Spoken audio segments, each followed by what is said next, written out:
उठो एनकिडू। ड्रैकुला, क्या हुआ? हम तो गिलगामेश के दिमाग। सब खत्म हो गया एनकिडू, सब खत्म।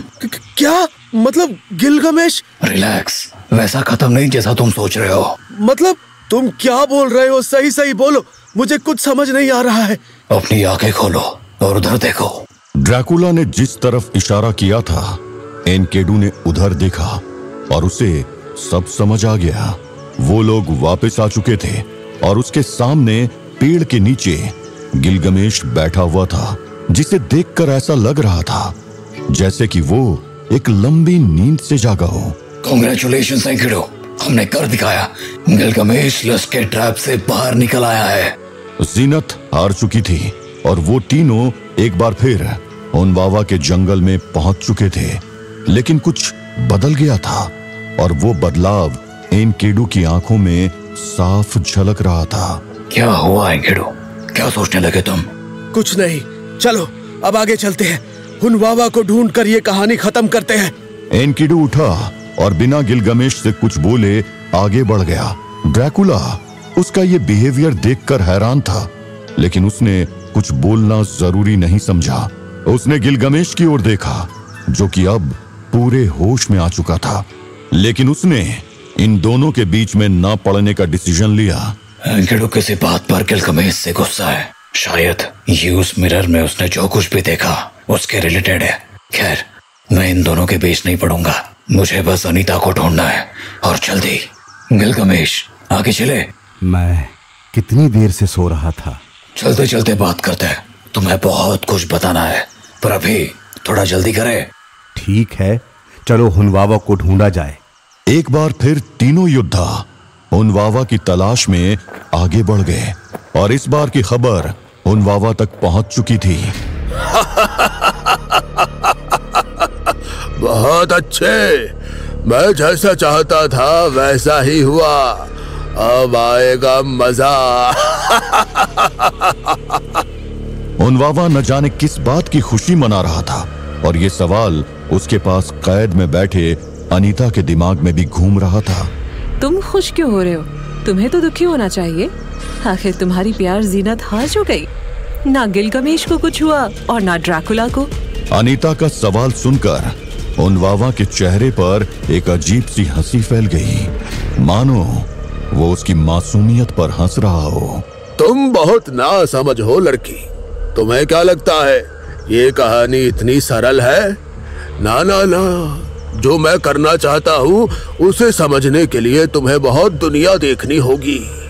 ये 7 पापों का इस्तेमाल, ये गिलगामेश, ये एनकिडू, ये सब एक बड़े खेल का हिस्सा है और इस खेल का अंत अभी बहुत दूर है। अभी तो मैं ये देखना चाहता हूँ कि तुम्हारा ये ड्रैकुला और क्या क्या कर सकता है। ओनवावा की वो हंसी पूरे जंगल में गूंज रही थी। ऐसी भयानक हंसी अनीता ने आज तक नहीं सुनी थी और वो ये नहीं समझ पा रहा था कि आखिर ओनवावा चाहता क्या है। उधर बेलियाल भी बर्फीले तूफान से लड़ता हुआ आगे बढ़ रहा था। वो तूफान उसकी व्हील पावर और स्ट्रेंथ की परीक्षा ले रहा था। बेलियाल का जिस्म कांपना शुरू हो चुका था। हर सेकंड के साथ तापमान गिरता ही जा रहा था और बेलियाल जैसे शैतान के लिए भी ये सब धीरे धीरे असहनीय हो रहा था।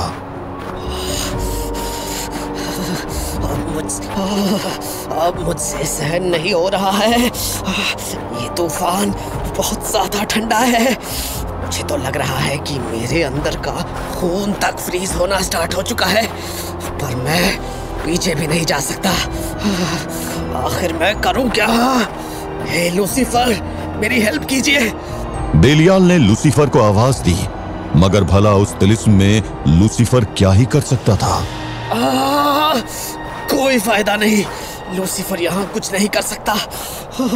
अगर कर पाता तो यहाँ आकर खुद उस ड्रैकुला को ना निकाल ले जाता, पर अब मैं क्या करूं? बेलियाल की हिम्मत अब जवाब देने लगी थी। उसके लिए अब पैर उठाना एक युद्ध लड़ने जैसा हो चुका था। उसकी पलकें झपकने से मना कर रही थी क्योंकि उन पर बर्फ इतनी ज्यादा जम चुकी थी, उसके दिल की धड़कन तक ठंड से धीमी पड़ने लगी और उसकी सांसें धीरे धीरे करके बंद होने की कगार पर थी। बेलियाल का ये हाल वो दोनों देख रहे थे, एक वो साधु जो उसकी सहायता करना चाहते थे और दूसरा तिलिस्म का वार्डन जो उसके अंत का इंतजार कर रहा था। बहुत बहादुर है ये घुसपैठिया, लेकिन शीत व्यूह अब इसका अंत करके ही रहेगा। इस बाधा को कोई पार नहीं कर सकता। वैसे इस बाधा तक पहुंचने वाला ये पहला व्यक्ति है, पर ठीक है, इसी बहाने शीत व्यूह की परीक्षा भी हो गई। अब मुझे ड्रैकुला को देखना। नहीं नहीं, इस बार नहीं, इस बार मैं वो गलती नहीं करूंगा। ये दुष्ट अघोरी जंजाल और अग्नि कंटक की बाधा पार कर चुका है। कैसे, ये मुझे अभी तक ना समझ आया है और ना मैं यकीन कर पा रहा हूं कि ये ऐसा करने लायक है। मुझे इस पर नजर रखनी होगी। देखूं तो कि इसके पास ऐसा कौन सा हथियार है या ऐसी कौन सी ताकत है। वार्डन बेलियाल पर नजर रख रहा था, इस बात से अनजान कि बेलियाल का मददगार भी उस पर नजर रखे हुए था। बेलियाल इस बर्फीले तूफान का सामना तो कर रहा है, मगर वो ज्यादा देर इसके सामने टिक नहीं पाएगा। मगर अभी हमारा इसकी मदद करना उचित नहीं होगा। हम देखना चाहते हैं कि ये दोबारा प्रभु का स्मरण करता है या नहीं। बेलियाल का अस्तित्व बीच अधर में लटका था।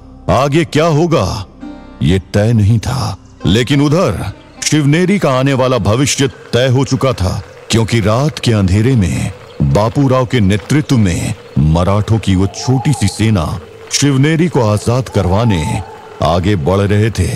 बापूराव के चेहरे पर एक दृढ़ निश्चय दिख रहा था, मगर उनकी आंखों में थोड़ा संशय भी था। बापूराव, आप क्या सोच रहे हैं?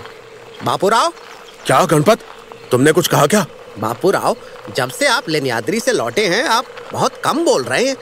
आपके आदेश पर हम सब शिवनेरी पर चढ़ाई करने तो चल पड़े हैं, मगर हम सब ये जानना चाहते हैं कि आखिर हम जा कहाँ रहे हैं, क्योंकि ये रास्ता तो शिवनेरी के पीछे की ओर जाता है। हम सही दिशा में जा रहे हैं।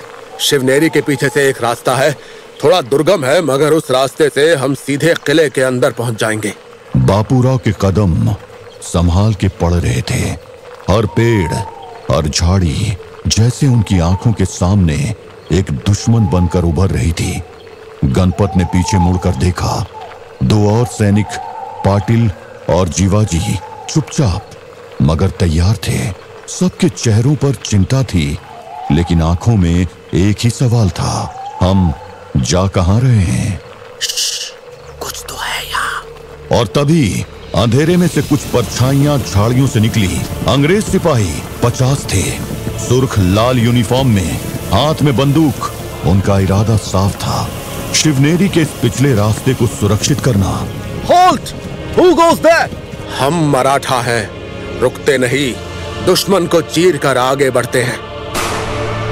एक गोली पाटिल के कंधे को चीर गई, लेकिन वो रुका नहीं। बापूराव आगे बढ़ा जैसे एक शेर। उनकी तलवार बिजली की तरह चमकी और पहले अंग्रेज का गला कट गया। एक गया बापूराव। बापूराव ने एक सिपाही की बंदूक पकड़ ली और उसके मुंह पर घूंसा मारा, इतने जोर से कि उसका दांत टूटा और खून फाउंटेन की तरह निकल गया। जीवाजी ने पिछले सिपाही पर चढ़ाई की, उसका खंजर सीधे उसके पेट में घुसा दिया। कोई भी जिंदा वापस नहीं जाना चाहिए, इनमें से कोई भी। कुछ ही मिनट में जमीन लाल हो चुकी थी। 5 लाशें पेड़ों के बीच बिखरी थी। मराठा सैनिक लहू से भीग चुके थे, मगर उनकी आंखों में अब एक अलग ही जोश था। शिवनेरी अब दूर नहीं। वो देखो सामने, वो चट्टान। इसका मतलब उस रहस्यमयी इंसान की सूचना सही थी। इसको खिसकाओ। ये वही गुप्त रास्ता है जो सीधा किले के अंदर जाता है। चट्टान हट चुकी थी और सामने एक अंधेरी सुरंग नजर आ रही थी। चलो शिवनेरी को आजाद करवाते हैं। ये सुरंग लगता है छत्रपति शिवाजी महाराज के काम आती थी, सदियों पुरानी है। हाँ, और आज भी मराठा वीरों के काम आएगी। चलो साथियों, आज रात शिवनेरी हमारा होगा। खून के इस पहले पैमाने के बाद बाबूराव और उनके वीर मराठा सैनिकों ने एक पहेली हल की थी, लेकिन असली जंग तो किले के अंदर थी, जहां कोई पहले से उनके इंतजार में तैयार था। तो वो आ गए, यही तो मुझे चाहिए था। अब मेरी चाल का अगला चरण शुरू होगा और उसके लिए मुझे कर्नल केबल के पास जाना होगा इमीडिएटली।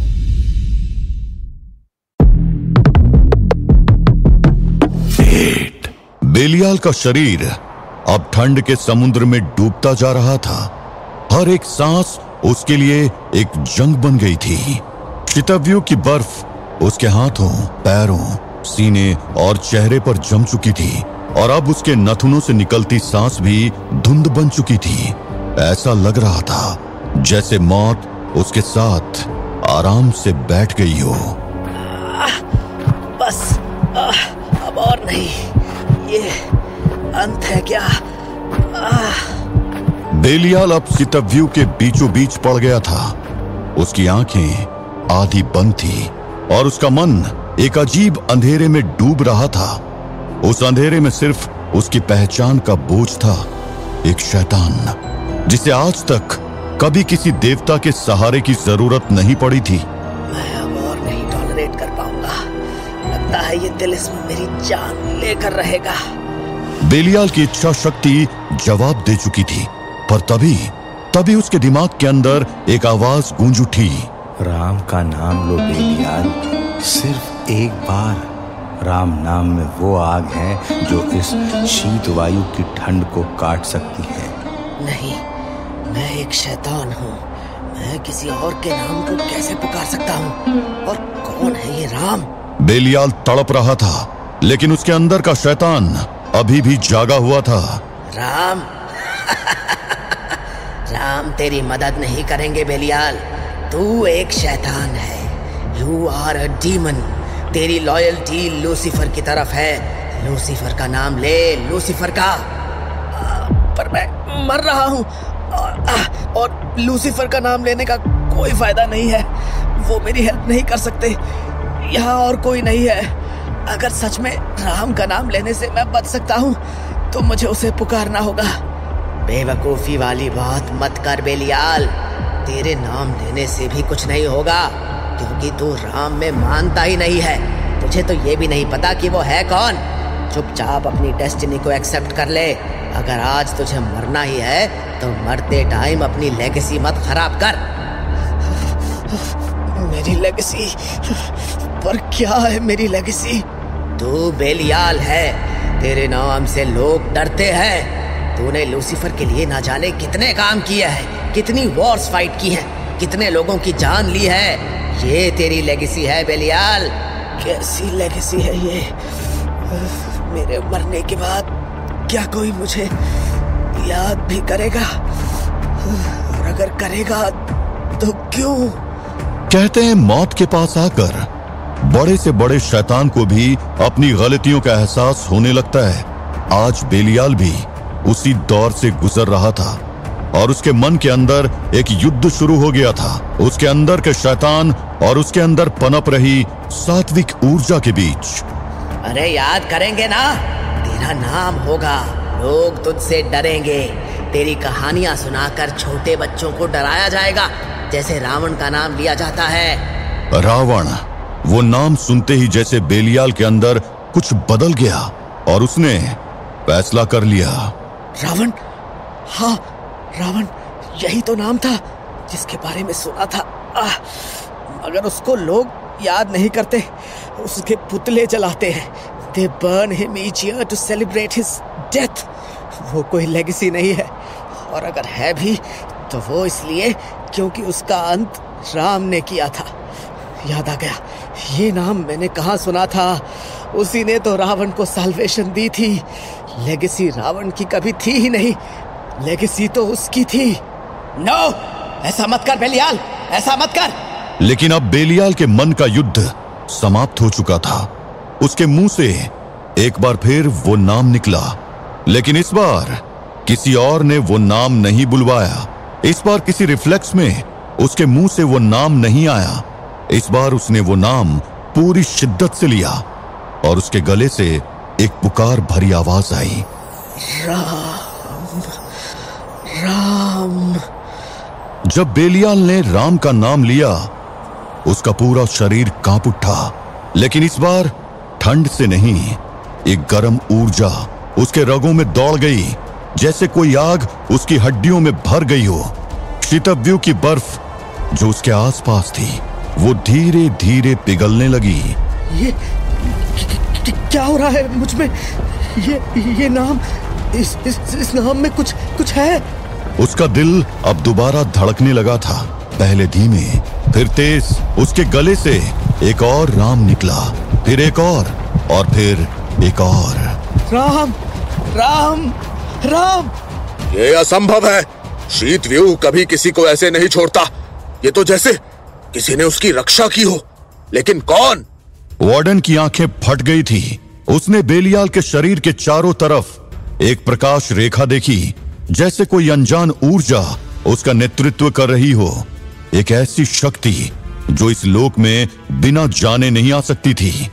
कोई तो है, कोई जो इस शैतान को गाइड कर रहा है, कोई जो समय और लोक के नियम तोड़कर इसके साथ है, मगर कौन है वो?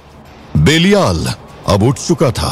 उसके जिस्म से चिपकी हुई बर्फ अब पानी हो चुकी थी। उसके नेत्र अब उजाले में चमक रहे थे और शीतव्यू की ठंड उससे हार चुकी थी। जब तक ये राम नाम मेरे साथ है मुझे कोई रोक नहीं सकता। मगर फिर मैं इस तिलिस्म में क्या कर रहा हूँ? सात्विक ऊर्जा ने बेलियाल के मन को बदल दिया था। अब वो लूसीफर के आदेश से मुक्त महसूस कर रहा था, लेकिन तभी उसके मन में फिर वो आवाज गूंज उठी, जो कर्म तुम करने आए हो उसे पूरा करो, यही राम की इच्छा है। हाँ, मैं ड्रैकुला को इस तिलिस्म से निकाल लूंगा, जरूर निकालूंगा। जय श्री राम, जय श्री राम। एक अंधेरे में डूबा हुआ शैतान राम के एक नाम से मानो पुनर्जीवित हो गया था और अब तिलिस्म में एक नए अध्याय का आरंभ होने जा रहा था। वैसे आरंभ तो शिवनेरी में भी हो चुका था। मराठा सैनिक सुरंग के रास्ते किले के अंदर की ओर बढ़ रहे थे, इस बात से अनजान कि उनको वो रास्ता बताने वाला जनरल रूट कोई और ही खेल खेल रहा था। शिवनेरी के ब्रिटिश क्वार्टर्स में कर्नल गेबल गहरी नींद सो रहा था। उसका कमरा अंदर से बंद था और बिना उसकी इच्छा के कोई उसके चैम्बर में नहीं घुस सकता था, मगर रूट इंसानी नियम नहीं मानता था। Who's there? Guards! General Root? You? But तुम अंदर कैसे आए? Silence colonel, silence. I know तुम कंफ्यूज्ड हो कि तुम्हारे लॉक्ड रूम के अंदर मैं कैसे आ गया। बट यू सी कर्नल, ना तो मेरे पास तुम्हें सब बताने का टाइम है और ना कोई रीजन। वैसे भी वो नॉलेज तुम्हारे किसी काम नहीं आएगी। You've breached military security, General. I will have you arrested. Arrested? Really? I must say, Colonel, काफी guts हैं तुम्हारे अंदर। Too bad. They will all fall out. एक छोटी सी चमक और कर्नल गेबल के गले से एक चीख भी नहीं निकल पाई। चाकू का वार इतना तेज और गहरा था कि गेबल ऑन द स्पॉट खत्म हो गया और उसकी इंटेस्टाइन्स उसके पेट से बाहर निकल आई। Now it's time to unleash chaos. Rebels! Marathas have breached the fort. Colonel is dead. Save the fort. Fort में अफरा तफरी मच गई। संतरीज दौड़ते हुए आए और देखा कि कर्नल की लाश उनके बेड पर थी। दरवाजा टूटा था और एक रिबेल का खून से भरा खंजर बिस्तर पर पड़ा था। किसी के पास न कुछ सोचने का समय था और न समझने का। तुम लोग खड़ा होकर क्या देख रहा है? Sound the bloody cannons. It is an act of war. Go now. इस वक्त बापूराव और उनकी सेना ने किले के पीछे से प्रवेश कर लिया था और उनकी तलवारों का लोहा अंधेरे में बिजली की तरह चमक रहा था। एक भी गोरा जिंदा बचना नहीं चाहिए। शिवनेरी आज आजाद होगा। तूफान है, हम हर रोशनी बुझा देंगे। रूट की आंखों के सामने अफरा तफरी का माहौल था और वो यही तो चाहता था। अब उसके ऊपर नजर रखने वाला कोई नहीं था और वो चुपके से अंधेरे में गायब हो गया। अंधेरे में उसके कदम गेबल के ऑफिस में पहुंच गए, जहां उसकी नजर दीवार पर जा टिकी। मैंने पहली बार में ही देख लिया था इस दीवार पर बने इस सिंबल को। यही है नागलोक तक जाने का सीक्रेट डोर। मगर ये रूम हमेशा गार्डेड रहता था, इसलिए मुझे ये सब करना पड़ा। अब यहाँ कोई नहीं है, अब बस मुझे इसे खोलना है। हाँ, यही होगा इसे खोलने का बटन। रूट ने दीवार पर बने सांप के उस सिंबल को एक खास जगह पर दबाया और अगले ही पल दीवार एक तरफ खिसक गई। नागलोक, मैं आ रहा हूँ। कर्नल सिर्फ पहला था, असली खेल अब शुरू होगा। किले के अंदर खून की नदी बह रही थी, मगर उस नदी के नीचे रूट एक और दुनिया के दरवाजे की तरफ बढ़ रहा था। एक ऐसी दुनिया जहां मानव, देव और राक्षस एक साथ कांड रच चुके थे। नागलोक की तरफ एक आफत बढ़ चुकी थी, लेकिन रूट को शायद देर हो चुकी थी, क्योंकि बेलियाल की ऊर्जा अब जरूरत से ज्यादा बदल चुकी थी।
घने जंगल के बीच तीन साए धीरे धीरे आगे बढ़ रहे थे। ड्रैकुला, गिलगमेश और एनकिडू। उनके कदम भले एक साथ चल रहे थे, लेकिन हर एक का दिमाग अपने अंधेरों से लड़ रहा था। आसमान पर घनघोर काले बादल घुमड़ रहे थे। पेड़ों की पत्तियां अपनी सरसराहट में मानो कुछ राज छुपा रही थी, मगर इन सब आवाजों से तेज था गिलगमेश के मन का कोलाहल, जो एनकिडू को देख देख कर और भी ज्यादा बढ़ता जा रहा था। आखिर एनकिडू को हुआ क्या है? मैं जब से जीनत की नींद से जागा हूँ, उसने मुझसे एक शब्द भी नहीं बोला है। ऐसा तो उसने आज तक कभी नहीं किया। एनकिडू चुप था। उसकी आंखें जमीन में घूरी जा रही थी, जैसे मिट्टी में कोई सच ढूंढ रही हो। उसका चेहरा बदला हुआ था। उसके चेहरे पर थकान और उदासी साफ दिखाई दे रही थी, लेकिन इन दोनों से अलग ड्रैकुला की आंखें चौकन्नी थी, मानो कुछ समझने की कोशिश कर रही हो। अचानक ड्रैकुला रुक गया और उसके रुकते ही पेड़ों से दुश्मनों की एक सेना उनके सामने आ धमकी। लाल आंखें, दांत तीखे, हर हरकत में खून की भूख। दिखने में तो वो बंदर लग रहे थे, लेकिन वो जानवर नहीं थे, वो शैतान थे। हुनवावा की पैदल सेना, जिसका निशाना थे वो तीनों जिन्होंने हुनवावा के अब तक के सारे हमलों को फेल कर दिया था। ये क्या है? ये कैसे शैतान है? दुश्मन को देखकर ड्रैकुला की आंखों में एक चमक आ गई और उसके गले से एक भयानक और रूह कपा देने वाली आवाज निकली। फाइनली अब मुझे रियल में लड़ने को मिलेगा। इतने टाइम से गिलगमेश की माइंडस्केप में सिंबॉलिक बैटल्स लड़ के बोर हो गया था। वहां ब्लड शेड तो था, मगर वो सब रियल नहीं था। And my hands are itching for a blood fest. और अगले ही पल वहां एक युद्ध शुरू हो गया। सैकड़ों काले शैतानों की फौज उन तीनों पर टूट पड़ी। Come on, this is going to be a fun. Dracula ने एक शैतान को पकड़ा और उसके गले से खून चखते हुए उसकी गर्दन को तोड़ दिया। दूसरे पर बिजली की स्पीड से पलटकर अपना घुटना उसके मुंह पर दे मारा। उसके दांत जमीन पर गिर पड़े। एक और का सीना चीरकर दिल निकाल लिया। ड्रैकुला के हाथों से ज्यादा घातक हथियार और क्या ही हो सकता था। उधर गिलगमेश और एनकेडू भी अपनी ताकत का नजारा दिखाने का कोई मौका नहीं छोड़ रहे थे। एक काला शैतान गिलगमेश के ऊपर कूदा, मगर गिलगमेश ने उसे कैच कर लिया और जोर से चिल्लाया, एनकेडू! गिलगमेश की आवाज सुनकर एनकेडू मानो रिफ्लेक्स में पलटा और अगले ही पल गिलगमेश ने उस शैतान को उठाकर एनकेडू के सींगों पर पटक दिया। एक को भी नहीं छोड़ूंगा। एनकेडू के अंदर का जंगली पूरी तरह से जाग चुका था। वो अपने सींगों से उन शैतानों को फाड़ रहा था और अपनी ताकतवर भुजाओं से उनकी हड्डियां तोड़ रहा था।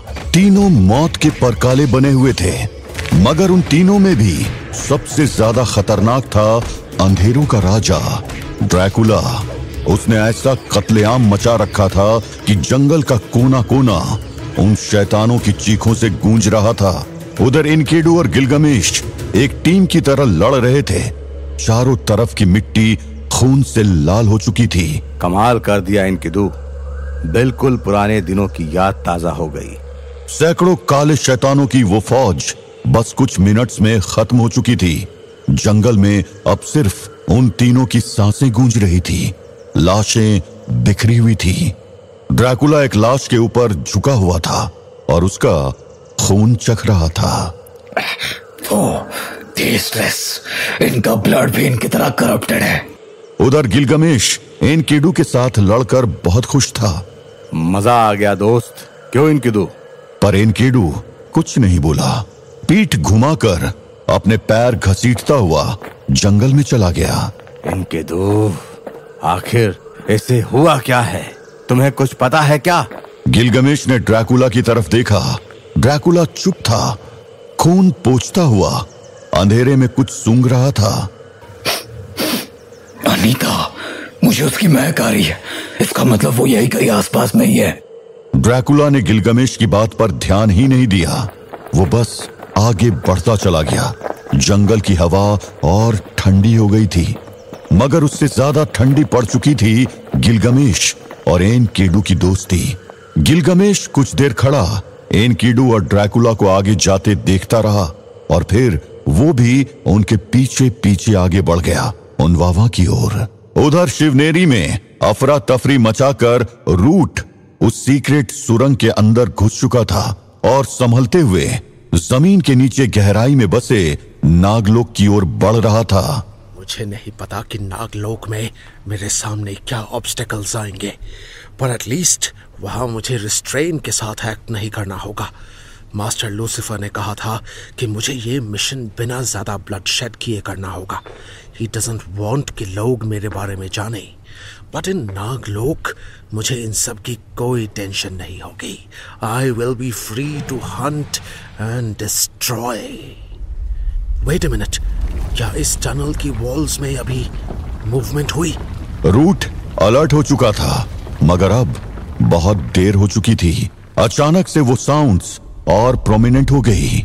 नहीं, वॉल्स में मूवमेंट नहीं हो रही है, वॉल्स ही मूव कर रही है। But how? रूट ने अपना हाथ टनल की वॉल्स पर रखा और अगले ही मूवमेंट में वो हैरान रह गया।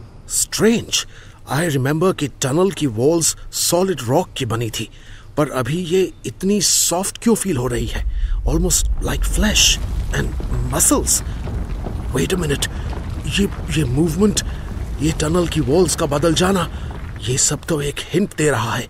And that means I am inside the belly of a snake. But how?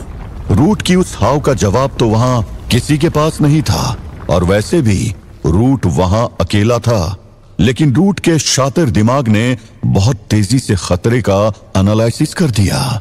मैं अंधेरे में साफ देख सकता हूँ, थैंक्स टू ड्रैकुला। ना वो मुझे बाइट करता और ना मेरे अंदर उसकी जैसी पावर्स आती, पर अभी मुझे उसकी पावर्स का सही यूज करना सीखना है। एनीवे, अब मुझे साफ दिख रहा है, मैं एक स्नेक के पेट के अंदर हूँ। अब इस टनल से निकलने के लिए मुझे इस स्नेक के दोनों एंड्स में से किसी एक को ढूंढना होगा। And that means I have to walk ahead. कुछ सोचकर रूट थोड़ा आगे बढ़ा कि तभी उसका पैर एक लिक्विड पूल में पड़ा और वो दर्द से कहरा उठा। ये क्या है? रूट ने एक बार फिर अपनी आंखों पर जोर डाला और अगले ही पल वो हैरान रह गया। ओ लूसीफर, मास्टर, ये तो एसिड पूल है। इसको बिना स्विम किए क्रॉस करना इम्पॉसिबल है, बट इसमें एंटर करने का मतलब है एक नेवर एंडिंग टॉर्चर को गले लगाना। ये एसिड मुझे गला देगा, मगर ड्रैकुला की पावर्स मुझे मरने नहीं देंगी। मैं एक साइकिल में फंस जाऊंगा, एक पेनफुल साइकिल में। रूट एसिड के उस पुल को पार करने का रास्ता सोच रहा था कि तभी उसने महसूस किया उसके चारों तरफ की वॉल्स धीरे धीरे और ज्यादा सिकुड़ रही थी, कॉन्ट्रैक्ट कर रही थी। ये वॉल्स, ये कॉन्ट्रैक्ट हो रही है। आई थिंक ये मुझे एसिड पूल में धकेलना चाहती है। रूट को समझ आ गया था कि वो टनल न केवल जिंदा हो चुकी थी बल्कि वो उनको खत्म करने की कोशिश कर रही थी। वो नागलोक की एक जीवित सुरंग थी जो अब एक नाग के पेट का रूप ले चुकी थी और उस नाग का डाइजेस्टिव सिस्टम रूट को अपने अंदर हजम करने के लिए एक्टिव हो चुका था। ये जरूर एक तरह का डिफेंस मैकेनिज्म है ताकि कोई नागलोक ना जा सके। मैं अब एक स्नेक के स्टमक में हूँ और ये एसिड उसी का गैस्ट्रिक फ्लूइड है। ब्लडी मुझे डाइजेस्ट करने का प्लान है इसका। रूट ने पीछे मुड़कर भागने की कोशिश की, लेकिन हर कदम के बाद उसे एक इनविजिबल फोर्स वापस एसिड की ओर धकेल देती थी। क्या बकवास है ये? पीछे जाऊं तो धकेल दिया जाता हूँ, आगे जाऊं तो एसिड में जलता हूँ। तो इसका मतलब कोई और रास्ता नहीं है। उसका पूरा शरीर अब जेली लाइक टिश्यू और म्यूकस में लिपट चुका था। क्लैश उसके आसपास कॉन्ट्रैक्ट कर रहा था। हर सेकंड में स्टमक की वॉल्स और करीब आ रही थी, जैसे किसी ह्यूज बीस्ट के अंदर का कैविटी अब एक प्रेशर चैम्बर बन गया हो। बस, बहुत हुआ।